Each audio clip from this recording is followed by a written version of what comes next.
भोपाल से अगली बड़ी खबर, जहां कांग्रेस से बीजेपी में आए नेताओं पर नजर है। जी हां, चुनाव परिणामों के बाद बड़ी जिम्मेदारी इनको मिल सकती है। जो कांग्रेस से बीजेपी में आए ऐसे तमाम नेता, उनको बड़ी जिम्मेदारी दी जा सकती है। बीजेपी में आए नेताओं की भूमिका पर सबकी नजर है।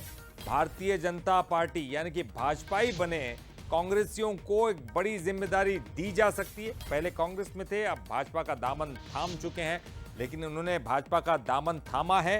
निश्चित तौर पर एक बड़ी जिम्मेदारी उनको दी जा सकती है। लेकिन क्या कुछ होगा?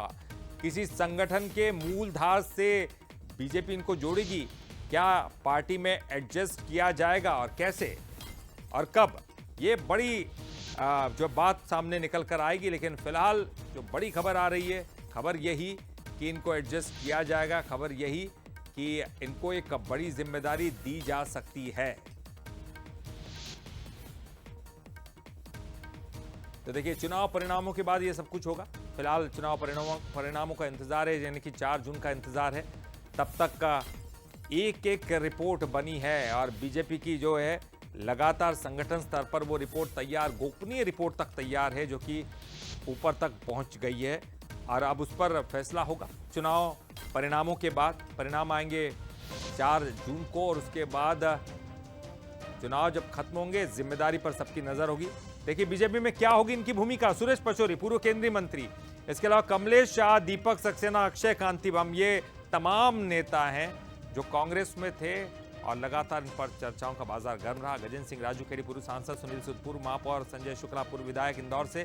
तो ये तमाम नेता जो कि बीजेपी में शामिल हो चुके हैं, अब बीजेपी के हो गए। जगत बहादुर अन्नू, महापौर जबलपुर के, यादवेंद्र सिंह नागौद के पूर्व विधायक, संजय शुक्ला पूर्व विधायक इंदौर के, विशाल पटेल पूर्व विधायक देपालपुर के, सुरेश पचौरी पूर्व केंद्रीय मंत्री हैं, रामनिवास रावत विधायक।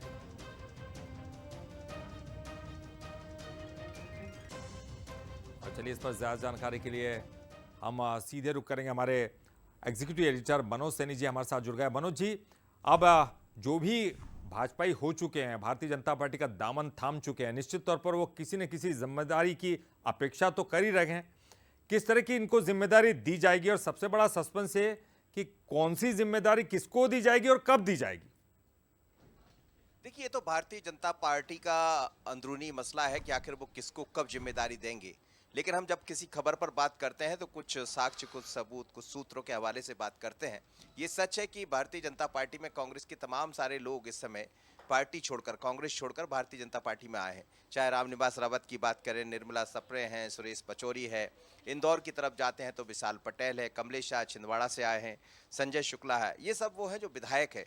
तो करीब करीब हम देखें तो 21 के लगभग विधायक बीते 1-2 वर्षों में हम देखें तो ज्वाइन किया है भारतीय जनता पार्टी को। कुछ पूर्व विधायक रहे, जाहिर है वो किसी उम्मीद के साथ ही आए होंगे, कहीं उनको बड़ा मौका मिलेगा। लेकिन 4 तारीख के बाद मंत्रिमंडल का विस्तार भी होना है, कुछ नए चेहरे दिखना है। संभावना यही है कि रामनिवास रावत को कैबिनेट का दर्जा दिया जा सकता है, सुरेश पचौरी को कोई बड़ी जिम्मेदारी दी जा सकती है। मेरे साथ इस वक्त न्यूज हेड शरद द्विवेदी जी भी जुड़े हैं, उनसे भी बात कर लेते। शरद जी, जो भी आए हैं, और ये एक आरोप भी लगता रहा, कांग्रेस तो खासकर ये कहती रहती कि चले तो गए पर जगह नहीं है वहां पर।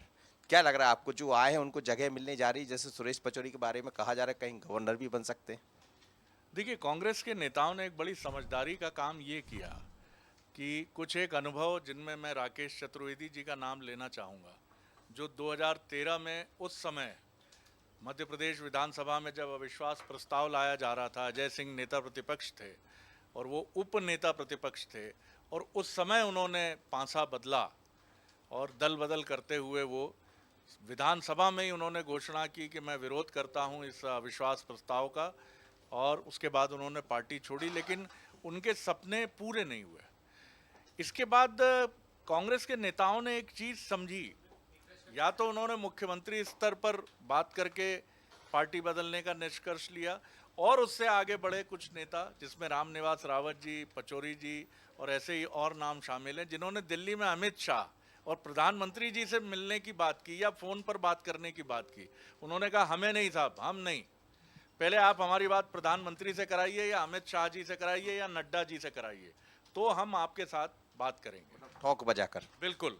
और यही वजह है कि ये बहुत अच्छी बात है। ये कहा भी जाता है कि अगर आप किसी एपिकल पे बैठे व्यक्ति के संपर्क से कोई निर्णय लेते हैं या कहीं प्रवेश करते हैं तो आपको फायदा होता है। इसीलिए ये सारी चीजें से रामनिवास रावत जी ने अभी इस्तीफा नहीं दिया है, अभी भी वो परख रहे हैं कसौटी पर कि आप मुझे 2 महीने बाद, 1 महीने बाद, 4 जून के बाद क्या कैबिनेट में लेंगे, फिर मैं इस्तीफा दूंगा। नहीं तो ठीक है, कांग्रेस से निकल गया सो निकल गया, लेकिन ठीक है, राजनीति खत्म सो खत्म। लेकिन आपने जो वादा, और बीजेपी भी इसका ध्यान रख रही है कि जितने भी महत्वपूर्ण हस्ताक्षर हैं कांग्रेस के, उनका कहीं भी अपमान ना हो बीजेपी में। इसलिए ये तय है कि जितने भी बड़े नाम हैं, और बड़े नाम जो भी गए हैं वो अपने समर्थकों के लिए भी मांगते हैं अभयदान। सिंधिया जैसे आप कह रहे बिल्कुल, पचौरी जी आए हैं तो पचौरी जी के साथ सुनील सूद आए हैं, पर वो आए हैं, शर्मा जी आए हैं, जी के हाँ जी। तो ये तमाम जो लोग हैं, ये तमाम लोग जो आ रहे हैं बड़े नेताओं के साथ, इन सब के लिए कहीं ना कहीं एक बातचीत हो चुकी है। तो मुझे लगता है कि ये एक नया ट्रेडिशन मध्य प्रदेश की राजनीति में जुड़ा है कि एक सवाल यहाँ से निकलकर सामने आएगा, जैसे ही आप इन लोगों को मौका देंगे, ये चलता रहा कि ज्वाइनिंग तो आप बहुत करा रहे हैं, पर वो जो उम्मीद लाकर बैठे हैं उनका क्या होगा? क्या इसको लेकर एक पार्टी के भीतर भी कुछ नई रणनीति बन रही होगी, चिंता का विषय भी होगा? क्योंकि बार बार ये खबरें भी आ रही कि कहीं ना कहीं जो देवतुल्य कार्य करता है वो अपने आप में दगा सा महसूस कर रहा है। देखिए, बीजेपी इस मामले में एक बहुत ही मजबूत निर्णय लेने वाली पार्टी है। उसका कहना है कि जिन लोगों को प्राप्त हो चुका है, जिनको हम दे चुके हैं, जो उनको मिलना चाहिए, उन्हें इसकी अपेक्षा नहीं रखनी चाहिए कि और अधिक मिले। वो पार्टी के लिए काम करें। और जो लोग बचे हैं, जिनको ऐसा लगता है कि उनके हितों पर कुठाराघात हो रहा है, चोट हो रही है, उनके लिए पार्टी ने कह रखा है कि आप तो कलदार सिक्के हैं, आप तो खनकते रहेंगे। जो आ रहे हैं वो आपकी तरह तो नहीं है, लेकिन वो भी अपने हैं, दूध और शक्कर की तरह घुल मिल जाने दीजिए, काहे को आप बीच में अड़ंगाबाजी करते हैं। तो एक प्लान तो है बीजेपी के पास, लेकिन कई जगह चूंकि इक्वेशंस ज़्यादा बढ़ जाते हैं, समीकरण गड़बड़ा जाते हैं, तो वो बीजेपी के लिए एक चुनौती भी बनेगा, जिससे निपटना बीजेपी को ही है। बिल्कुल ललित, और देखिए मालवा में सबसे ज्यादा होने वाला है क्योंकि संजय शुक्ला वहां से ज्वाइन किए हैं, विशाल आ गए हैं, ऑलरेडी रमेश मेंदोला इंतजार कर रहे हैं कि शायद उनको जगह मिल जाए, कैलाश विजयवर्गीय वहां से कैबिनेट मंत्री आते ही है, और बाकी आप अन्य स्थानों पर जाते हैं, मंदसौर, नीमच, तो वहां भी कई सारे लोग उम्मीद लगाए बैठे हैं। तो ये उम्मीद चंबल ग्वालियर से भी है, मालवा से भी है, पर जो लोग आए हैं, चाहे रामनिवास रावत जैसे शरद जी भी जिक्र कर रहे थे, या फिर हम बात करें हाल ही में सुरेश पचौरी आए हैं, तो इन लोगों को जरूर कोई मौका मिलने वाला है और इसकी तैयारी भारतीय जनता पार्टी ने लगभग कर ली है। लेकिन 4 तारीख का इंतजार, बहुत कुछ बदलाव दिखने वाले, कुछ यहाँ के नेता मध्य प्रदेश के दिल्ली जाने वाले हैं, कुछ हो सकता है दिल्ली से यहाँ भी आ जाए। मनोज जी, और एक एक करके जब भी ये नेता आ रहे थे बीजेपी में, तब हम चर्चा कर भी रहे थे, बंसल न्यूज़ पर ये लगातार चर्चा हो रही थी कि ये आ तो रहे हैं, इनको एडजस्ट कैसे किया जाएगा। लेकिन एक बड़ा विषय है और चुनौती निश्चित तौर पर होगी, क्योंकि एक कैडर बीजेपी का भी है, उसको भी संतुष्ट रखना है, असंतोष कहीं पनपे नहीं, इसका भी ध्यान बीजेपी को रखना होगा। बहुत बहुत शुक्रिया आपका भी, और न्यूज़ हेड शरद जी हमारे साथ जुड़े थे, शरद जी का भी शुक्रिया।